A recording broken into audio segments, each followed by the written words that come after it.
The following dramatization presents two ill-structured scenarios. It's not intended to model, but rather to promote critical reflection and group discussion on the challenges associated with discussing bad news. In this scene, a family physician is visiting his patient after he has had surgery for colon cancer. It's not looking good for John, however. The surgeon also found metastases on the fatty tissues around the bowel and the lining of the abdominal cavity. As you watch the segment, consider the following questions. What is happening? What issues does it raise? What emotions come to your awareness? What implications does it have for how we practice? I'm about to visit John Philpott. He's recovering from surgery.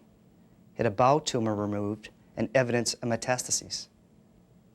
This means that John's cancer is incurable. Now, I know the surgeon has talked with John, but I don't know if John really understands his condition.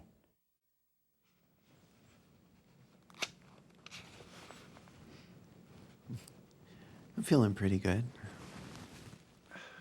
Yeah, I've got some pain, but the surgeon got my tumor. It was attached to my bowel. But the most important thing is that the tumor is gone. I'll probably be out of here in a few days, once they can remove these tubes and get me on some decent food.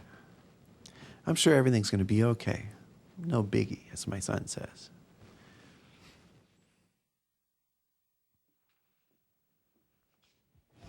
Hi, John.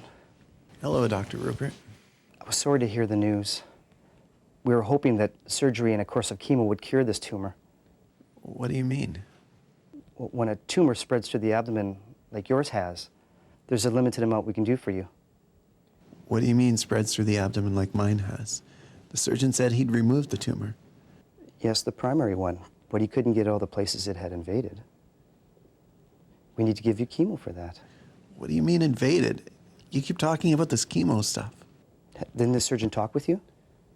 Yeah, but he didn't say anything about chemo or invasive stuff. What the hell is going on here? I thought I was cured. Now it sounds like I'm not.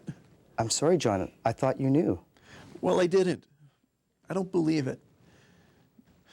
They've shown you the wrong chart. I'm going to be fine. Just need a little medicine and I'll be right as rain. Okay, John, I'll be back later.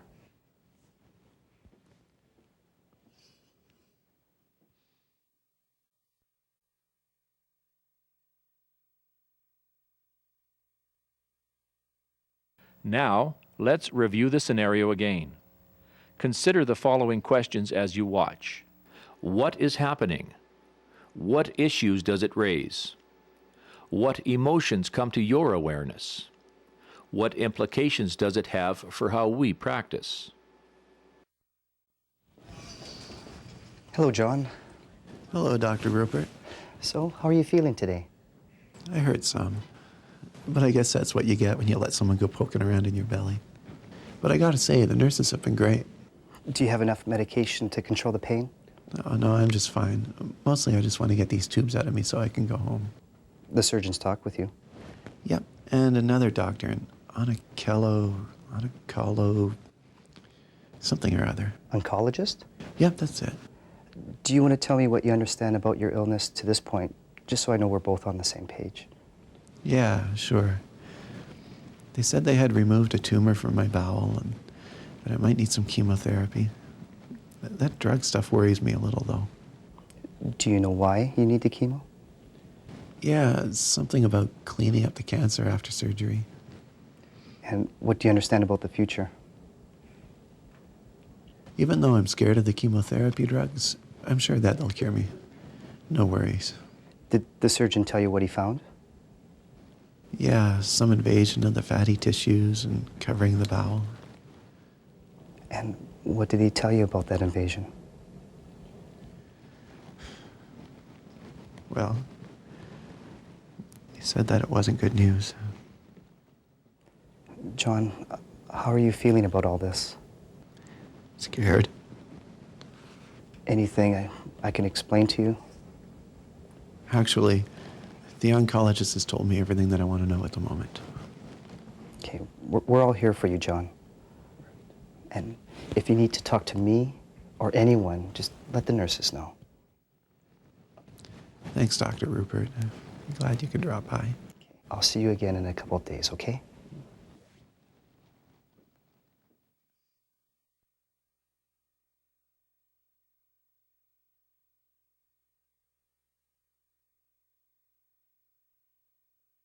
This scenario illustrates that a family physician, nurse, or other member of the care team is often involved with a patient after they have had information from other providers. Presuming a patient has the same understanding of the illness as the care provider can be very destructive. Asking a patient for their understanding of the illness is key to communicating about bad news and helps guide the necessary conversations. It can be helpful to literally and physically sit down with the patient to discuss concerns of this nature. Asking about patients' feelings and underlying interests can make them feel supported and cared for. It encourages them to express feelings in the future because the care provider has considered them important enough to ask about.